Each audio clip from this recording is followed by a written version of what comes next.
We're still talking insecurity. Now, just when it seems that calm has returned to Yobe State regarding Boko Haram insurgency, a unknown number of terrorists in motorcycles invaded Mafa village, a remote community about 45 kilometers to Damaturu, the state capital, and killed several residents. According to sources in Babbangida, a town near the scene of the attack and headquarters of Tarmuwa Local Government Area, the terrorists sacked the community as they set fire on houses and trading centers, leaving behind blood and anguish. The state government has buried 34 people killed in the attack as the Islamic State of West Africa province ISWAP claims responsibility. Let's share this story by TVC News correspondent Mike Oshoma with you.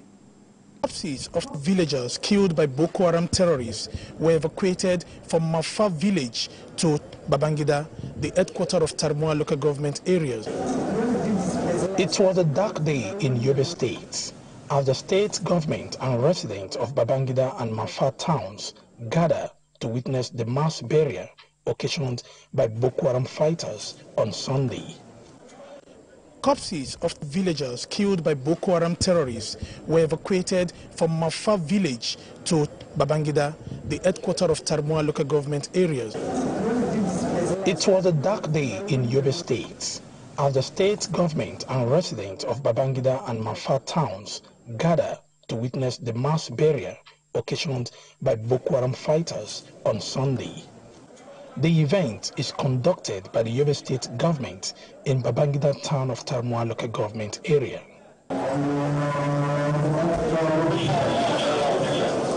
Prayers are offered here at the Emir of Jajiri's palace for the repose of the soul of the deceased before conveying them to the cemetery. Speaking with newsmen after the prayers, the deputy governor describes the incident as tragic. Attend the funeral prayers of our people from Mafa village who were massacred by the Boko Haram the day before yesterday. And we have prayed for 34 souls, and may Allah subhanahu wa ta'ala grant them into Al-Jannah Firdaus. However, in a separate interview with Mafa residents and relatives of the deceased, some of them confirmed that the number of deaths is above 34 as officially displayed. Akalla zai kai mutum 125 wanda aka yi rashin nan. Mun yi jana'iza a nan garin mutum 34. Kuma akwai wasu garuruka akwai wanda suka zo suka ɗebi mutanen su suka je suka yi jana'iza akalla da zai kai shi ma 40 da wani abu. Any other information you have is rumor, because nobody has gone to Mafa. It is the Nigerian army that went yesterday and they brought these bodies. So anything you hear is in the realm of hearsay. People are just concocting stories and giving wrong figures. Meanwhile, in a recent statement released by ISWAP, the insurgent group claimed responsibility for the killings. At the moment, Mafa village remains a shadow of itself as houses are completely razed down by the terrorists. Residents of Mafa are presently seeking refuge with their host community in Babbangida. Michael Oshoma, TVC News, Yobe State. Well, that was a report, really sad one. Just when we thought that calm was gradually returning to Yobe State, we see this one. The bloodletting is too much. When does it stop? Well, like you just said, you know, whenever a problem emanates or is heard, if you don't crush that problem or attempt to solve the fundamental cause of the problem with all your might, with all your strength, there is the possibility that other smaller ones. First, it was Boko Haram when it started in early 20s. Later, years later, we now had the incidents of banditry that has so far compounded the problem. And you also have the incidence of poverty, pervasive poverty, because poverty is also part of all these things, poverty and lack of education. So all these things comes together. Because I believe that if we have dealt decisively with Boko Haram, we will not have had banditry on our hand, because banditry is a pure business. Banditry is a business, and it has become a way of life for people who are looking for to make means by all means. Boko Haram, you can understand that is purely vendetta and purely religious. Even though they are also killing Muslims, they are killing every other person. So the problem is that if you leave a particular problem unsolved, you don't tackle it well, there's the tendency that you have motivation. That is why the North now is a center, it's a theater of war. From whichever way you look at it. Look at just Plateau State that used to be very quiet, peaceful. Now the place has been turned upside down. Look at Benue State. Look at Zamfara State. And the issue of Zamfara was compounded by the mining that is going on there. Exactly. Mining encouraged banditry. So the thing is that I think because we left the issue of Boko Haram unsolved, it involves getting the commitment of leaders. It involves, there was a time the government of Nigeria, President Buhari and some other countries in West Africa, concert of powers in Africa, they came together because these people, they have the tendency of escaping to other countries. If smaller countries in Africa, in West Africa, can contain the activities of these people, I don't know why it is becoming increasingly difficult for Nigerian armed forces to contain this problem. If it is becoming difficult for us, we cannot tell the whole world that non-state actors are more powerful than our armed forces. If they are more powerful than us, then we have to change strategy. Because when we continue to, the problem with Nigeria is that we announce that we want to fight. But it's only a bad general that will announce tactics and strategies openly. And part of the tactics is that we are moving all your generals to Sokoto State. Has this solved any problem? It has not. So openly declaring your tactics and strategies. So are you calling for a media blackout that they shouldn't tell they shouldn't tell Nigeria. You see, it's only if a thief is coming to your house and he knows all the ammunition you have in your house, he will well prepare for you and get something that is more superior. How can Nigeria now announce that we are going to do this, we are going to send our best generals to war, which means those people will prepare and they will move, like he said. If you conquer Sokoto, are you also going to move the same set of people to Zamfara, to Niger State, to Benue State? That one has become even a permanent. So I think there has to be deliberate change of tactics by our leaders. You don't have to be announcing that you are going somewhere. Okay. Look at people now, 34. Look at when I watched the film yesterday, I was in tears. When are people? What is the essence of life? Life has no meaning again. So I think for the very first time in our history, we have to act. All right, BKO, we have to find a way to cushion this issue of insecurity. But we've tried all sorts of strategies. But is military force still the best way to tackle it? He mentioned poverty. Are there other strategies that need to be brought on this time?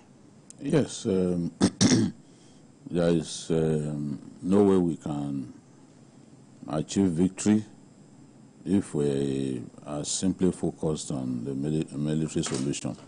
And I'm happy that Nigerian forces are also taking steps to win the hearts of the people and enlighten the people so that they don't go and join these terrorists. Because these terrorists are exploiting the pervasive hunger and poverty in the land to recruit as many people as they can. That's why even as we are killing them in good numbers, they are still coming at you. They still have fighters. Everywhere, they still have fighters. Bandits are still able to recruit. Boko Haram is still able to recruit. We have to address that source of recruitment.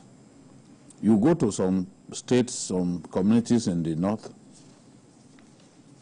you see endemic poverty, no government presence of any sort.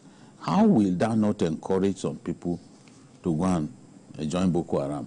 And Boko Haram is even known to distribute palliatives to people in some of the communities that they are in control of. I've seen videos of Boko Haram in the Lake Chad areas of Borno State, where ISWAP is in control, sharing rice and even cash to residents. How did we get here? Yes, no one can deny. They gather people and they were sharing rice and cash to them. In the Madagal area of Adamawa State, I remember traveling to the place in 2016, and I discovered that Boko Haram was giving people loans.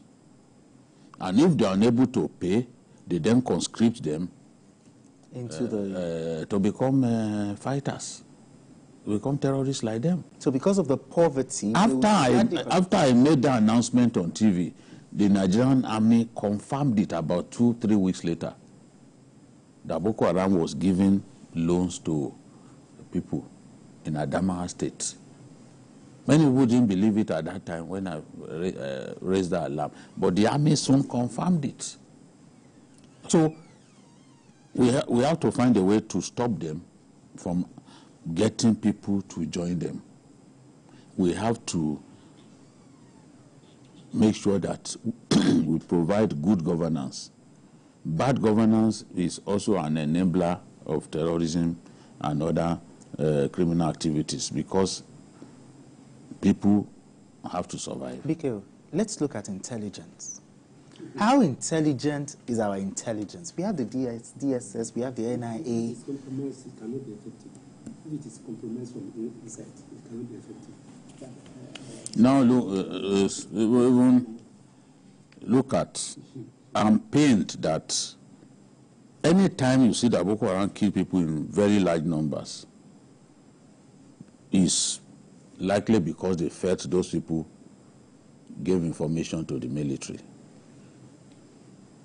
Almost 2 years ago, in this same Yobe State, Boko Haram attacked Gaidam village, close to the border with Niger Republic, and killed about 45 people.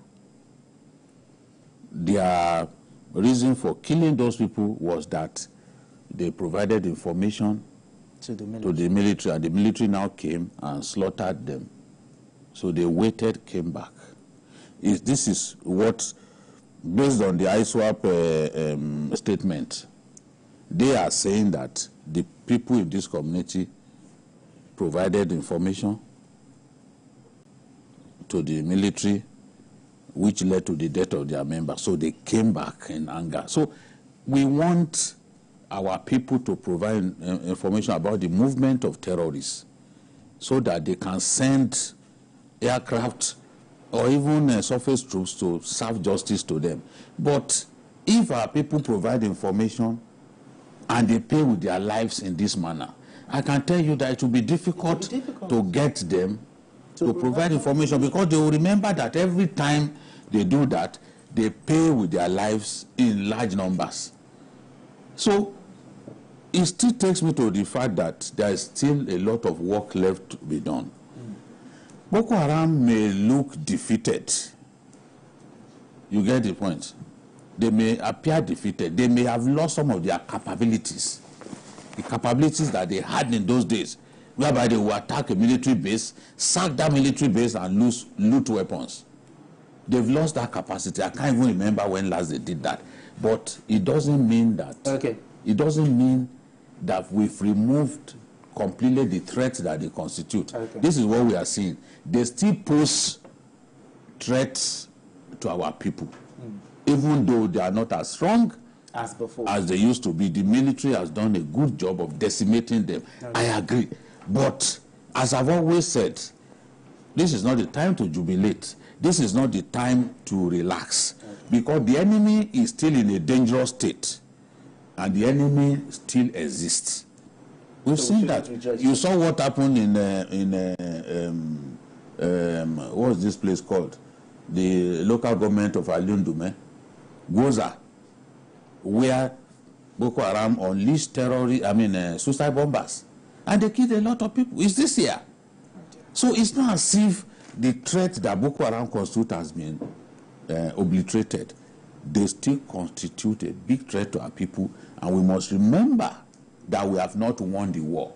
We have made progress, I admit, but we have not won the war. If we had won the war, this sort of killings will have stopped. Okay. All right, BK, enough of insecurity.